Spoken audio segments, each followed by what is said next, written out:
Daniel was a quiet man who lived in a small town where everyone knew each other. He was the type of person who never raised his voice, never caused trouble, and always greeted people politely. He worked in a small repair shop at the corner of Main Street, fixing radios, fans, and sometimes bicycles for people in the neighborhood. He didn't make a lot of money, but he lived a simple and honest life. People respected him because of his calm nature. He was known as someone who would help others without expecting anything in return. Every evening, after finishing his work, Daniel had a habit of walking home instead of taking the bus.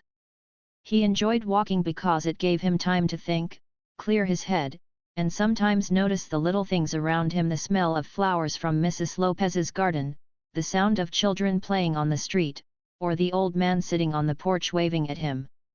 For Daniel, these moments were small treasures of life. On one particular evening, the repair shop closed later than usual. A customer had brought in a broken old fan that needed urgent fixing, and Daniel, being kind-hearted, stayed late to make sure it was done. By the time he finished, the streets were quiet, and most shops had already closed. He locked the door, put his tools away, and started his usual walk home. There was a wide road he had to cross on the way. The problem with this road was that there was no pedestrian crossing nearby. People had complained many times to the town officials, asking them to put traffic lights or a zebra crossing, but nothing was done. So, most people simply crossed wherever they could. Cars usually slowed down because everyone in the area knew pedestrians had no other choice. That night, Daniel walked to the edge of the road and looked both ways, making sure no car was coming. The street was almost empty. Slowly, he began to cross. Just halfway through, he heard a loud car horn and flashing lights behind him. Confused, he quickly moved to the other side of the road, thinking maybe he had been in the way of a car. But when he turned, he realized it was a police car that had stopped right beside him. Two officers stepped out. Their faces were serious, and their tone was sharp. One of them shouted at Daniel, accusing him of crossing illegally. Daniel, still confused, explained politely that there was no proper crossing in the area. He even said he looked carefully before walking. But the officers didn't seem interested in listening. They accused him of breaking the law, calling it illegal walking. Daniel felt a chill run through him. He had never been in trouble before, never even had a parking ticket, and now two officers were treating him like a criminal. He tried to explain again, his voice calm, his hands open to show respect. But instead of listening, one officer pushed him back slightly, warning him not to argue. Daniel stumbled but managed to stay on his feet. A few people on the street saw what was happening. A shopkeeper who was closing his store stopped and watched. Two teenagers walking by paused to see. Daniel's heart began to race. He wondered why something so small was turning into such a big issue. He tried to remain calm, repeating that he didn't mean to break any rule. But the situation suddenly turned worse. The officers stepped closer, their voices louder. One grabbed Daniel's arm roughly. The other shouted for him to cooperate, even though Daniel wasn't resisting at all. In the struggle, Daniel lost his balance and fell hard onto the pavement. The sound of his fall was heavy, and immediately he felt sharp pain in his chest. He gasped, clutching his side, unable to move. The bystanders were shocked. The shopkeeper shouted, "Hey, he didn't do anything." The teenagers pulled out their phones, recording the scene. But the officers ignored them, standing tall as if nothing had gone wrong. They spoke into their radio and then stepped back, leaving Daniel groaning in pain on the ground. Soon, an ambulance arrived. The paramedics carefully lifted Daniel onto a stretcher. He could barely breathe, the pain in his ribs unbearable. The people around whispered, angry at what they had seen. Some shook their heads, saying it wasn't right. Others promised to share the videos they recorded. At the hospital, doctors rushed Daniel to an examination room. After running tests and X-rays, the results came back, his ribs were broken. The doctor looked at him with concern and said, "This is serious. You need rest, and it will take time to heal." Daniel closed his eyes, not just because of the pain but because he couldn't believe what had just happened. That night, as he lay in the hospital bed, the events kept replaying in his mind. He had only been walking home, something he had done countless times before. He hadn't shouted, hadn't resisted, hadn't threatened anyone. Yet, he ended up in the hospital with broken ribs. It didn't make sense. Word spread quickly across town. By the next morning, people were already talking about it in the market, at the bus stops, and in the local cafe. "Did you hear what happened to Daniel? The police broke his ribs for walking across the street. That's unbelievable." The story shocked everyone. Friends and neighbors began visiting him in the hospital. Maria, a close friend who taught at the local school, was one of the first to arrive. She held his hand gently and said, "This isn't right, Daniel. Everyone knows you. You wouldn't harm anyone. They had no reason to treat you like that." Daniel tried to smile, but the pain was too much. All he could do was whisper, "I just wanted to go home." Maria stayed by his side, helping him sit up and eat. She promised him that the truth would come out. Daniel, however, wasn't so sure. He knew how things worked in the town. Sometimes powerful people escaped responsibility. Still, a part of him hoped that the kindness of his neighbors and the support of his friends would make a difference. That night, as the lights in the hospital dimmed, Daniel thought about the life he had lived so far. He had always believed in honesty and respect, but now he felt powerless. The sound of the officers shouting still echoed in his ears. He didn't know why they treated him that way. What hurt even more than the broken ribs was the feeling of being treated unfairly, as if his dignity didn't matter. But deep inside, something was changing. Daniel realized this wasn't just about him. It was about every ordinary person in town who might face the same treatment one day. He thought of the children who crossed that same road daily, the old people who had no choice but to walk slowly across it, and the workers who came home late at night just like him. If nothing changed, someone else could be hurt next time. And so, as Daniel drifted into sleep, he didn't just think about his pain, he thought about the truth. The truth behind what had happened was bigger than just a broken rib. It was a story waiting to be uncovered, and it would soon shock everyone. By the next morning, the small town was buzzing with whispers. At the bakery, people stood in line for bread but were no longer talking about their usual worries. Instead, they spoke in low voices about Daniel. At the barber shop, old men shook their heads in disbelief, telling each other, "He's the calmest man we know. How could he end up in a hospital bed for something so small?" Even in the schoolyard, teachers were whispering while children overheard and asked innocent questions. The story had spread everywhere, and it left a heavy cloud of shock above the community. Daniel lay in his hospital bed, weak but awake. He looked pale, his breath shallow because every time he tried to breathe deeply, pain stabbed his chest. A bandage wrapped tightly around his ribs reminded him of what had happened. Friends came to visit, bringing fruits, flowers, and words of encouragement. Some of them stayed only a few minutes, others sat longer, but all left with the same expression, anger mixed with sadness. Maria, his closest friend, stayed longer than anyone. She sat by his bed, helping him eat soup slowly from a tray. She kept her voice steady, though her heart burned with anger. "Daniel," she said, "they can't do this to you. You have to speak up." Daniel gave a small, tired smile. His voice was quiet, almost a whisper. "Maria, I've never spoken against anyone in authority. What if it makes things worse? What if they come after me again?" His eyes showed fear, the kind of fear that comes from knowing how powerless an ordinary person can feel against people with uniforms and authority. Maria shook her head. "No. People saw what happened. They know you didn't resist. They know you were polite. We can't let this disappear."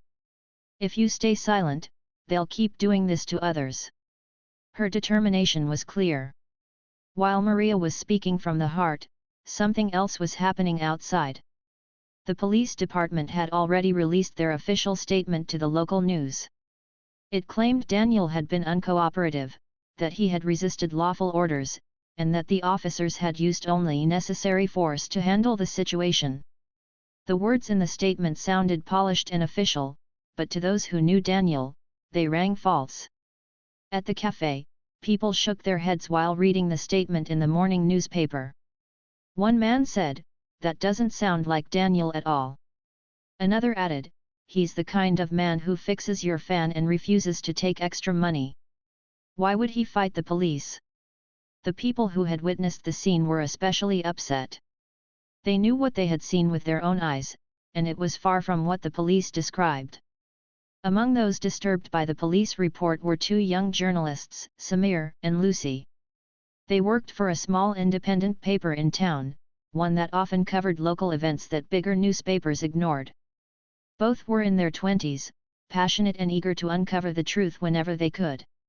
When they heard about Daniel, they knew immediately that something was off. "This is the kind of story people need to know about," Lucy said firmly as she packed her notebook. Samir nodded. "And we're going to find out what really happened." The two began asking questions. They first visited the shopkeeper who had been closing his store when Daniel was stopped. He told them exactly what he saw: that Daniel was calm, that he never raised his voice, and that it was the officers who acted aggressively. "He didn't resist," the shopkeeper said, shaking his head. "He was just walking. Next thing I know, he's on the ground." Then they found the teenagers who had recorded the scene on their phones. Though hesitant at first, the teens finally agreed to show the footage. What the video revealed made Samir and Lucy exchange shocked looks. It clearly showed Daniel crossing quietly, the officers stopping him, and him standing with his hands open, never threatening them. The shove, the fall, and the groans of pain, it was all there. Meanwhile, back in the hospital, Maria continued pushing Daniel gently to speak up.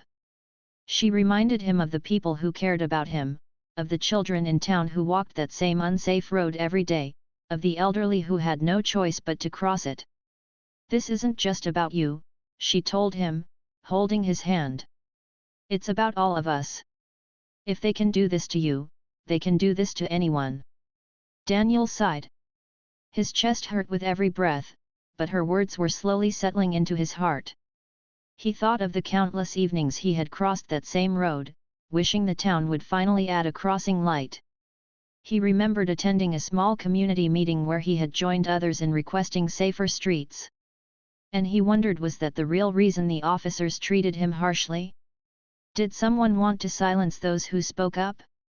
Samir and Lucy, after gathering statements from witnesses, decided to publish a small article in their paper.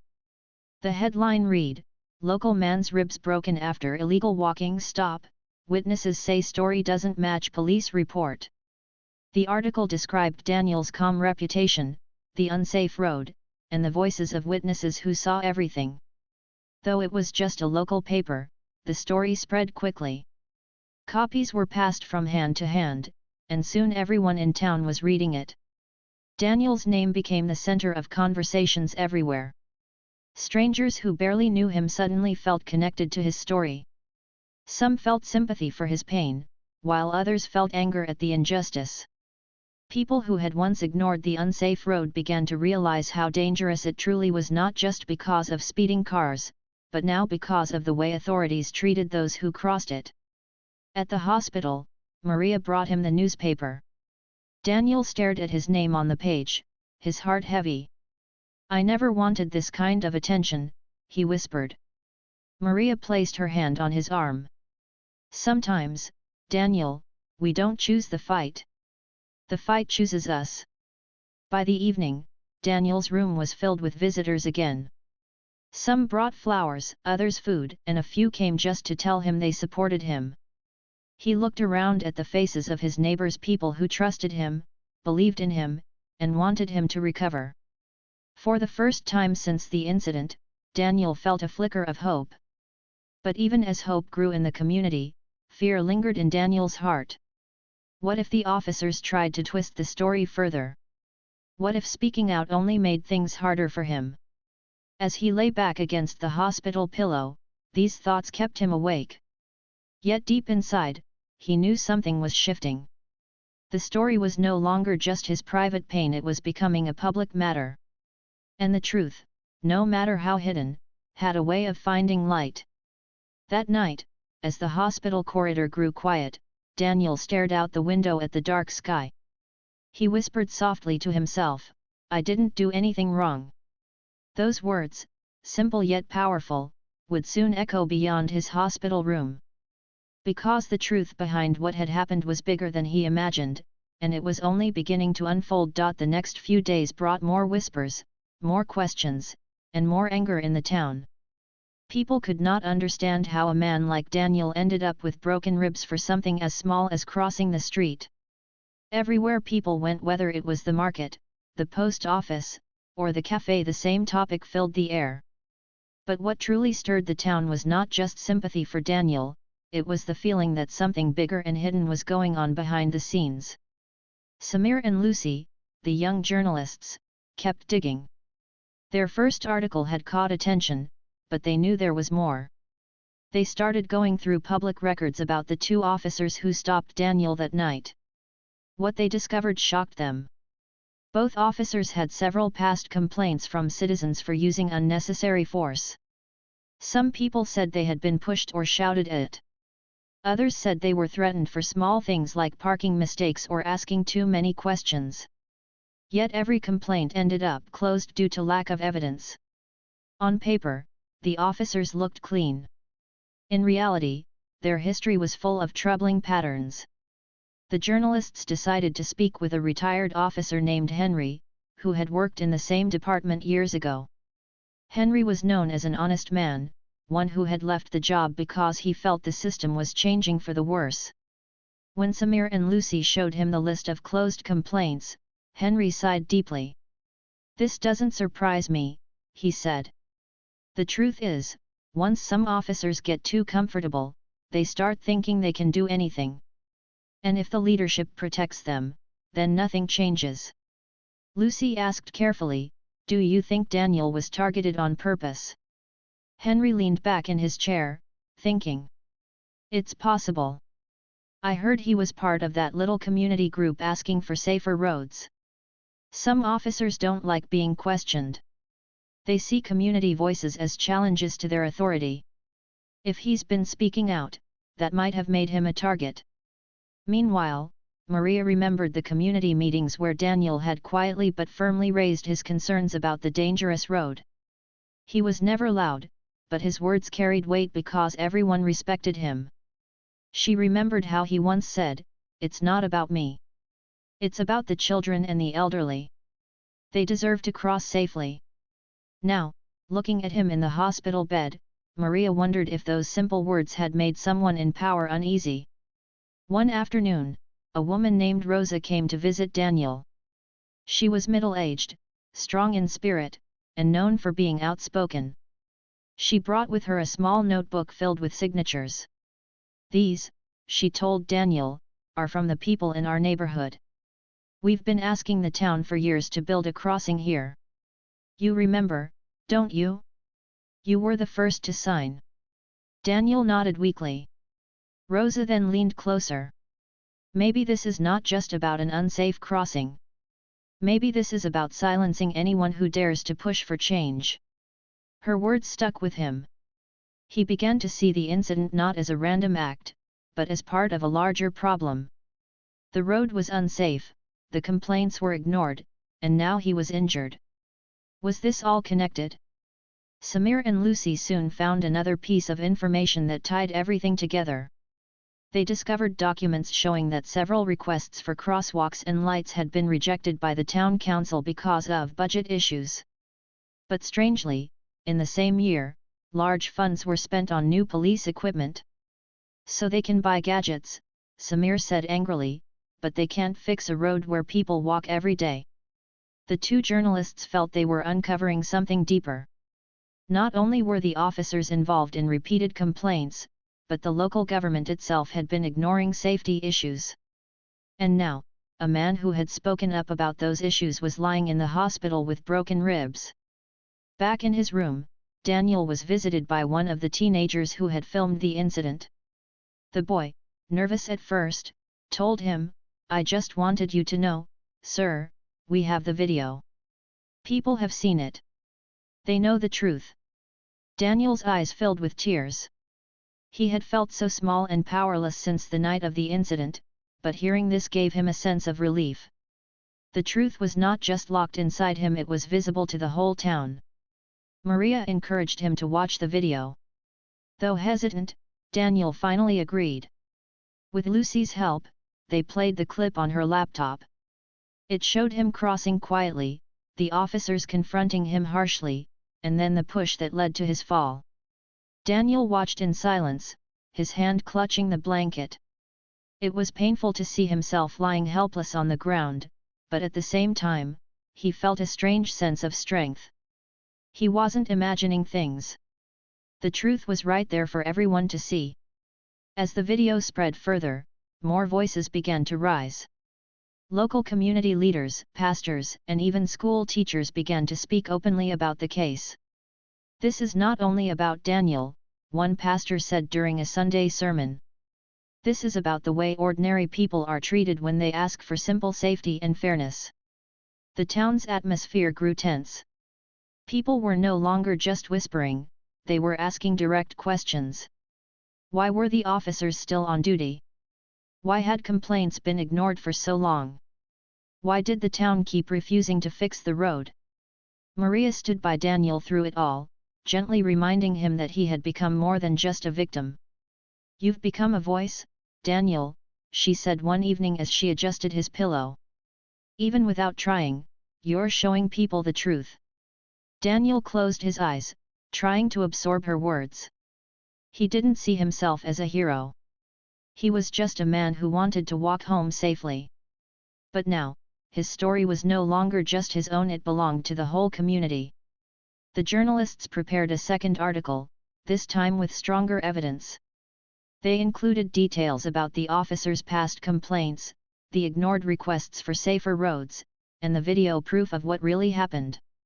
They titled it, "Unsafe Roads, Ignored Complaints, and Broken Ribs, Is Our Town Failing Its People?" The article hit harder than the first. It was not just about Daniel anymore. It was about the system that allowed something like this to happen. At night, as Daniel tried to sleep through the pain, he thought of everything he had learned in just a few days. The broken ribs were hurting, but what cut deeper was the realization that people in power sometimes failed to protect those they were meant to serve. Still, he also felt a new kind of strength. The truth was coming out, and though it scared him, it also gave him hope. The truth behind what had happened was no longer hidden. It was spreading across the town like a fire. And Daniel knew that soon, the whole world beyond his small community might hear about it.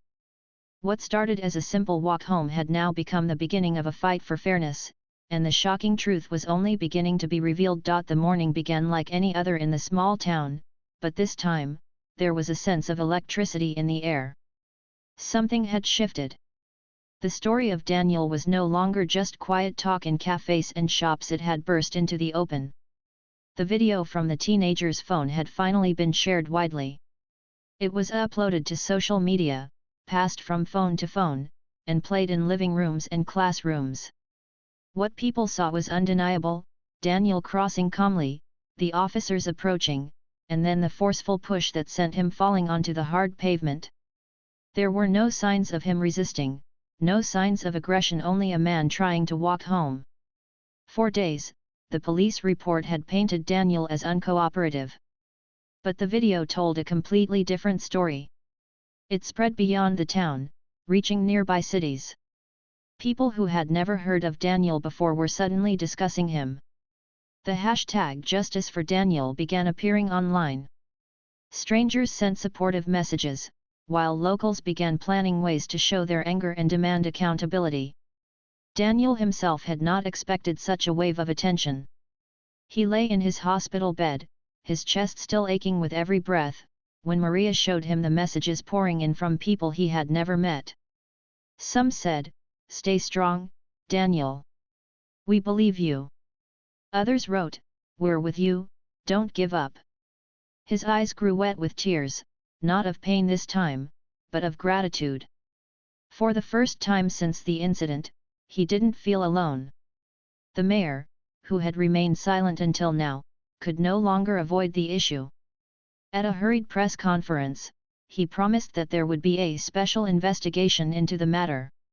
He spoke carefully, trying to balance his words, but his face showed discomfort. Reporters bombarded him with questions.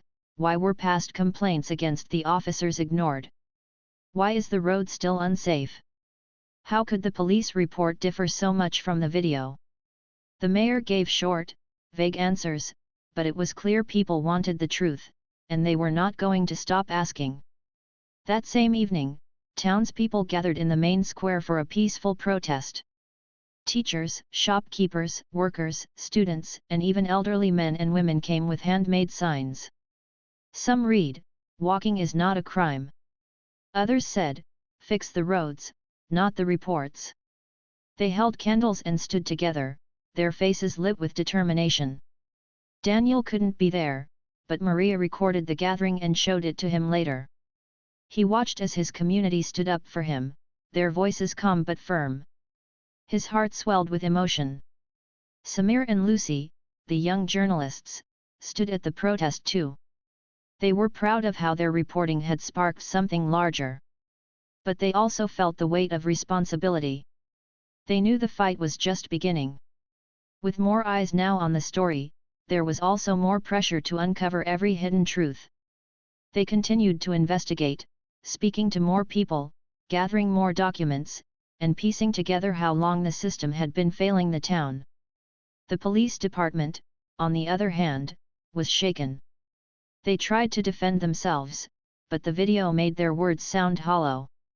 Internal arguments began spilling out. Some officers were quietly upset, saying this incident made them all look bad. Others defended the two men involved, insisting they were only doing their job. But behind closed doors, the department was nervous. The video had made it impossible to hide. Daniel's hospital room became a place of constant visits. Neighbors brought food and encouragement. Journalists came asking for interviews. Community leaders stopped by to shake his hand. At first, Daniel was overwhelmed. He had always been a private man, living a simple life. But now he was at the center of something so big. With Maria's encouragement, he began speaking softly to visitors, sharing his truth. His words were never angry, only steady. "I wasn't resisting," he told them. "I was just walking home." One afternoon, as the sun set outside his hospital window, Daniel received surprising news. A national television channel wanted to cover his story. They had seen the video, read the local articles, and believed this was a case worth sharing with the whole country. Daniel hesitated at first. He never wanted fame. But Maria reminded him gently, "This is not about fame. It's about truth. If your story helps others, then it's worth it." After thinking for a long time, Daniel agreed. The interview aired 2 days later. Millions watched as Daniel, with his ribs still healing and his voice quiet but firm, described what happened. He did not shout, he did not accuse harshly, he simply told the truth. His calmness moved people. Across the country, viewers began to see him as a symbol of ordinary citizens who deserved respect and fairness. Letters and donations began arriving at the hospital, small gestures of support from people far away. But not everyone was happy. Inside the police department, the pressure grew unbearable. The two officers were placed on temporary leave, though many argued it was not enough. The chief of police, red-faced and nervous, faced reporters who asked tough questions. Why were the officers not suspended immediately? Why were complaints ignored for years? His answers did little to calm the storm. The department's image was damaged, and trust was slipping through their fingers. Meanwhile, the protests continued to grow. What started with a few dozen people soon became hundreds. Families came with children, holding hands and chanting for safer streets and fair treatment. The main square filled with voices that refused to be silenced. For the first time in years, the town felt united in purpose. It wasn't just about Daniel anymore, it was about everyone who wanted to feel safe in their own community. Maria stood proudly in the square, carrying a sign that read, "Justice is truth." She knew Daniel would have been there if he could, and in many ways, his spirit was present. People chanted his name, not in anger, but in respect. Daniel, watching all of this unfold from his hospital bed, felt both humbled and overwhelmed. He never imagined his quiet walk home would lead to such a movement. He thought of the children he used to greet on the street, the elderly neighbors who waved to him, and the countless people who had signed petitions for safer roads. Now, all of them were standing up together, stronger than ever. The turning point came when state officials announced they would send an independent team to investigate the incident. This was no longer just a local matter. The eyes of the nation were watching. The officers would face questioning, the police department would be reviewed, and the city council would be forced to explain why safety requests had been ignored for so long. That night, Daniel lay awake, staring at the ceiling. The pain in his ribs reminded him of the night everything changed. But alongside the pain was a new feeling: hope. Hope that his suffering would not be wasted. Hope that the truth would lead to real change. Hope that future generations would be able to cross the road without fear. The shocking truth had come to light through a simple video, through voices that refused to stay silent, and through the strength of a man who had never imagined himself at the center of a movement. The story was no longer just about broken ribs, it was about broken trust, broken systems, and the courage to mend them. And as the world watched, the town stood ready for the next chapter of justice. The days turned into weeks, and Daniel's story continued to grow far beyond what anyone in his small town had ever expected. What began as a painful night of confusion and broken ribs had become a symbol of something larger, a cry for fairness, safety, and dignity. People from faraway towns who had never met Daniel now spoke his name. They saw in him the quiet strength of an ordinary man who had been wronged, yet refused to let anger consume him. The independent investigation team finally arrived in town. They were not from the local department or the city council, they came from outside, chosen to ensure fairness. Their presence gave people hope. For days, they interviewed witnesses, collected evidence, and studied the video. They reviewed the long list of complaints that had been ignored and examined the city's decisions about road safety. The more they looked, the more they saw how badly the system had failed. At the same time, the town council held a special meeting to discuss the growing demands of the people. The hall was packed that evening. Men and women stood shoulder to shoulder, holding signs and waiting to be heard. The mayor, who had once avoided speaking clearly, now had no choice but to listen. Maria stood among the crowd, her eyes burning with determination. She spoke loudly when it was her turn. "We asked for safe crossings for years. We were ignored. And now a man we all know, a kind man, is lying in a hospital bed with broken ribs because of it. This cannot continue." Her words brought the room to silence before a wave of applause filled the air. Meanwhile, Daniel was slowly healing. The pain was still there, but each day he managed to sit up a little longer, walk a few more steps with the help of the nurses, and breathe a little deeper. Though his body was weak, his spirit grew stronger as he saw how the community had come together. When Maria visited in the evenings, she would bring news of the meetings, the protests, and the articles that kept appearing. Daniel listened carefully, often shaking his head in disbelief. "All this because of me?" he would ask. Maria always corrected him gently. "No, Daniel. All this because of the truth. You just happened to be the one who revealed it." One afternoon, Samir and Lucy came to the hospital with big news. Their latest article had been picked up by a national paper. "Daniel, people all over the country are reading your story," Lucy explained. They're asking why something like this can happen in a small town. And they're demanding answers. Daniel closed his eyes for a moment, overwhelmed. He had always lived quietly, almost invisible in his community, and now he had become the voice of something much bigger. The investigation moved quickly. Within weeks, the two officers were formally charged for using unnecessary force and for filing a false report. The announcement shook the town. For years, people had seen officers escape accountability, but this time was different. The video, the witnesses, and the public pressure had made it impossible to hide. The officers were suspended and told to await trial. It was a rare and powerful moment of justice. But the investigation did not stop there. The team's report revealed something even deeper. The city council had ignored repeated safety requests for the road Daniel had crossed. Documents showed how petitions had been brushed aside while money was spent elsewhere. The truth was embarrassing for the leaders, but it could not be denied. The council had failed its people, and now everyone knew it. The response was swift. Under immense pressure, the council voted to approve the construction of proper pedestrian crossings, traffic lights, and safety signs on the road. They promised that work would begin immediately. For many, this was bittersweet. They were glad change was finally happening, but they could not forget that it had taken Daniel's suffering to force action. When Daniel was strong enough, the mayor himself visited the hospital. His face showed discomfort, but he offered an apology. On behalf of the town, I am sorry for what happened, he said awkwardly. Daniel, still in bed but sitting up straighter now, listened quietly. He did not respond with anger. Instead, he spoke calmly. It is not about me alone. It is about every person who deserves to walk home safely. Please make sure this never happens again. The mayor nodded, his eyes lowered.